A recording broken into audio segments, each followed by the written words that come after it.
மகர ராசி நேயர்களே, இதுவரை 10ஆம் இடத்திலே இருந்த குரு பகவான் லாபஸ்தானத்திற்கு வந்திருக்கிறார். எனவே அற்புதமான ஒரு அமைப்பு மகர ராசிக்காரர்களுக்கு ஏற்பட்டு இருக்கிறது. பல சந்தர்ப்பங்கள் உங்களுக்கு நன்மைகளாகவே இருக்கும் என்பதை இப்பொழுது குரு பெயர்ச்சி காலத்தில் நீங்கள் தெரிந்து கொள்வீர்கள். வேண்டுமென்று கடந்த காலங்களில் முயற்சிகள் செய்து தோல்வியடைந்து இருந்தால் இப்பொழுது ஒரு சில நண்பரின் ஆலோசனைகள் மூலமாக வெளிநாடுகளுக்கு சென்று வரக்கூடிய வாய்ப்புகளும் அதிகமாக இருக்கின்றன. திருமண பேச்சுவார்த்தைகளில் தடைகள் ஏற்பட்டு இருந்தால் அந்த தடைகள் எல்லாம் விலகும். அதே நேரத்தில் குழந்தைகள் மூலமாக நிச்சயம் நன்மைகள் கிடைக்கும்.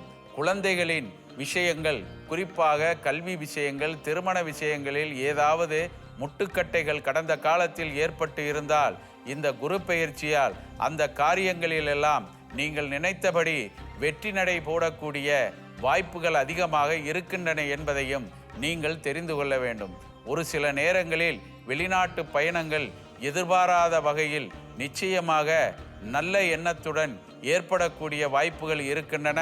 அதனால் பல நன்மைகளும் உங்களுக்கு ஏற்படும். நீங்கள் எப்பொழுதும் சிவபெருமானை வணங்கி கொண்டால் சிறப்பாக இருக்கும்.